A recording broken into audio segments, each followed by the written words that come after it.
I'm Mexican and I come from a very traditional family. It was like who you choose to sleep with has nothing to do with who you are, really. In a very healthy way, being able to just follow your heart and just allow yourself to just love.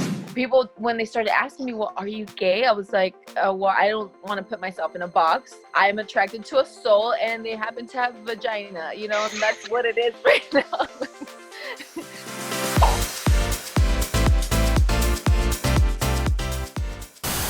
Hey, there she is. It's always better when we're together.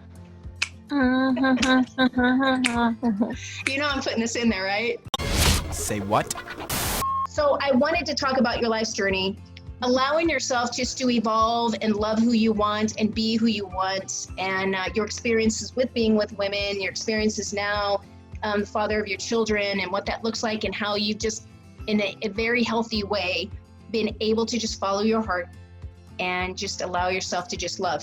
So first of all, thank you for having me. I've actually been really excited to do this interview because it's always a good time, you know, to hang out with you. And this is just how we are together. And even though we're trying to be a little serious. Yeah, that's not happening.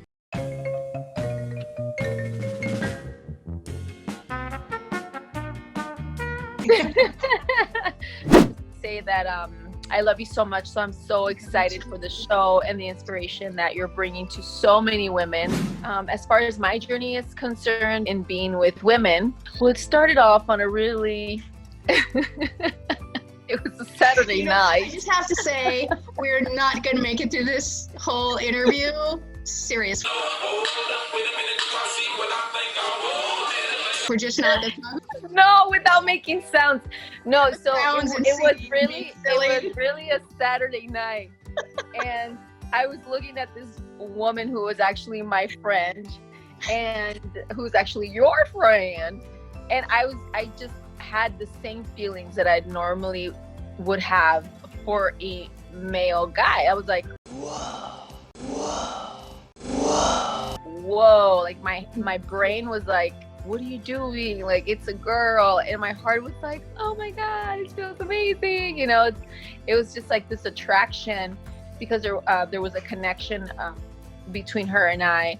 And I just thought she was such a brilliant woman. And I really admired her and I loved her so much just as a friend. And so it just evolved into romantic feelings, I guess that's the only way I can put it. The next day on Sunday, this is why I remember the days, because I went to church on Sunday, right? And so I'm sitting there at church and I literally, that was the last thing I thought about. It's the first thing I thought about when I woke up. And I was like, oh, no way, if my family thinks I'm perfect or something, like this will fuck it up. Like, excuse my language. I was like, no way, I cannot. I was having a headache. I went to church and I was literally sitting at church with this headache and trying to listen to the message. And I was like avoiding my own thoughts, like not wanting to hear my own stuff. But, you know, we all know that that's always our thoughts, you know, it's all connected to God. And so I thought, you know what? If my heart is feeling this, that's because God put it there. And so why am I making myself so wrong for something God put in my heart and that I'm feeling?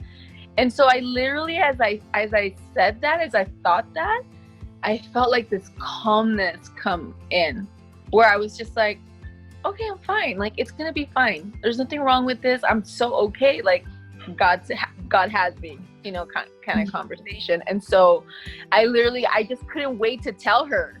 Like, I just wanted to tell her. But first I came to you like a dummy. I came to Terry because she was like the lesbian friend that I had. And I was like, oh my God, Terry, I have to tell you something. And she was like, what? And in her defense, we were at a restaurant. She was walking in. There were so many people we knew, right? So to have an intimate conversation wasn't the appropriate time. And so, but I was like, I just had to say it. It was like, you know, when it's so heavy on you, you just have to talk about it with someone who knows about the subject. I had no idea what it meant to like a woman. I just was like, let's go to the expert. So I went to Terry and I was like, Terry, I like this. And then she knew the person that I like. So she was like, oh my God, baby, that's amazing. Hold on 1 second. And she left on to the next shiny object. And if you know, Terry, you're laughing right now. I say all that to say that I just followed my heart. And I surrendered to this feeling, this an overwhelming of a feeling that I had that logically didn't make sense, because there was no evidence for me to say I'm gay. Like some people know that they are. And so for me, it was like, people, when they started asking me, well, are you gay? I was like, well, I don't want to put myself in a box. I'm attracted to a soul and they happen to have a vagina. And that's what it is right now. So if you want to call me gay, so be it. And, she was just a great opportunity for me to practice me opening my heart and, experiencing something that came from my heart. And I actually ended up being with someone, it wasn't her, but I ended up being with a woman who is actually very special still in my life. She's one of my best friends. And I just remember being so happy. And I just wanted to tell the world who was a part of that, like who was, like where the source was. And so I literally brought her back home to my hometown, where this is not really something you talk about. And she was 12 years older than me, right? So we were a different sort of generation. So when you speak about when you were growing up and exploring these conversations or wanting to be honest about it, it was hard because there wasn't a space for you to. And so she came from that, and I was coming from like, oh, like this tastes and feels so good, let's tell the world. And she goes, whoa. And so it was a great opportunity for both of us. Like for her, she was like, I don't think I've walked in the streets holding a woman's hand so freely, because she had that conversation of like, we're not supposed to do that, that's not something you do in public. And I was like, I just wanted to hold her hand, I just wanted to hug her, and I'm just so physical, right?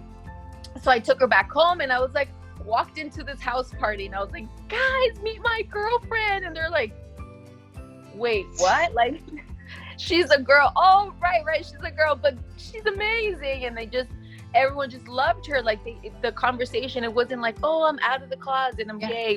For me, it was like, I want to share my happiness with you. This is how happy I am, and this is who I'm sharing it with, and I want you to meet her because she's amazing, like that. So, and everyone's like, wait, but you're gay? I was like, oh no, so it was like this whole thing, like, well, not necessarily.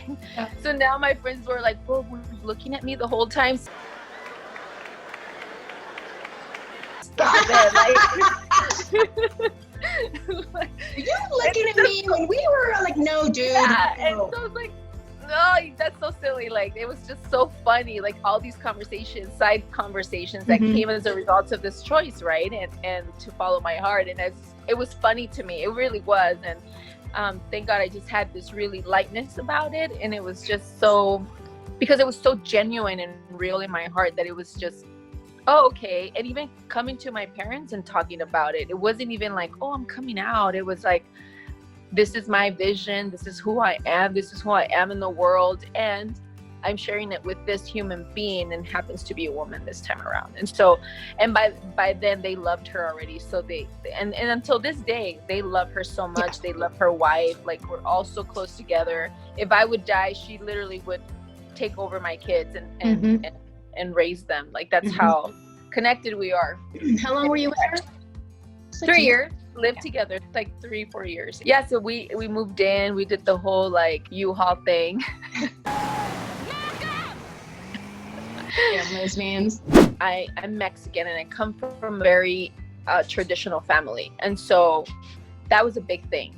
So that conversation, and not only traditional but Catholic, right? So it's like, you just don't talk about those things. And so it was a big deal for my mom. She was like, you had already decided, for men, like, what is this? And so I was like, I'm not asking you to understand and accept it. To accept it, I just want you to know. And so you get to have your own process, your own, her own process as her response to it. I don't get to be offended for her process. Like, I could just be compassionate, right? Because it's really a lack of understanding and not knowing what it like, is this a bad thing? And it's very, she has her own filters she had to work through. And so I just said, I just want you to hear it from me because you deserve that as my mom. And so I want people, your audience, to know that I had a lot of that too, like of like, oh no, I can't do that. The religion part, the Mexican cultural thing, part, yeah. You know, the cultural part, all of that. And so I have compassion for it. So I don't want you to think, oh, I'm just a millennial who was just like, fuck it, you know. And so I did have to work through a lot of those attachments, which I think that's why my experience as in this process, I'm so thankful for, because it really broke so many barriers and conversations and limiting beliefs that I had about what I thought life should be, and this, like, you know what I mean? Yeah. So sure. in addition to that, I have to say, you first have to be okay with that, with what you're experiencing, because you can't expect people to be okay with it when you're not okay with it in your heart. So you're just really out picturing what's inside of you, right? So like at the time that I was sharing it with my mom, I was having all these crazy conversations like, is this okay? Like, is she gonna hate me? I wanted her approval. I really did. And once I started coming to terms with my own feelings and what I was up to and really what it meant for me, I literally, I went and I told my grandmother, I remember this, but I still had gotten straight about it in my heart. And I sat next to her and I was like, I just want to, my grandmother was like a mom to me. So when I told her, I started to cry, like I choked up, and she literally touched my knee and said, hey, you know, no matter who or what you choose to be, I love you. Like, I Say that in Spanish. Say that in Spanish, what she said. She said, mijita, no. No importa que tú hagas, que tú decidas, yo te amo. Like, yo sé quién eres. She's like, I know who you are. Like, who you, it was like, who you choose to sleep with has nothing to do with who you are, really. And so I literally was like, like melted into her tummy, and like just was so held and so loved, so seen. And I was like, my grandma is cool with it. I don't care who else, the president, whoever else thinks about what I'm doing. And so first, my advice would be, you get to come to terms with it within yourself. You know, whatever process, you could journal about it. You could, you know, walk yourself through, what is my resistance to my own process, my own experience, my own awareness of myself, and then be good with that. Like, be good with that, and just know that whatever your journey is in the process, it's perfect, because whatever someone says to you is what you needed to hear in that moment, so you could realize where you are and then move past that. So Karla, thank you. I love you. I adore you. Thank you for coming on and sharing your life experience and just sharing your heart, because you're so brilliant, and I just absolutely adore you. Thank you for having me. You know, everything for Salinas. I love you, T. I love you too. Bye. It was just a great Terry.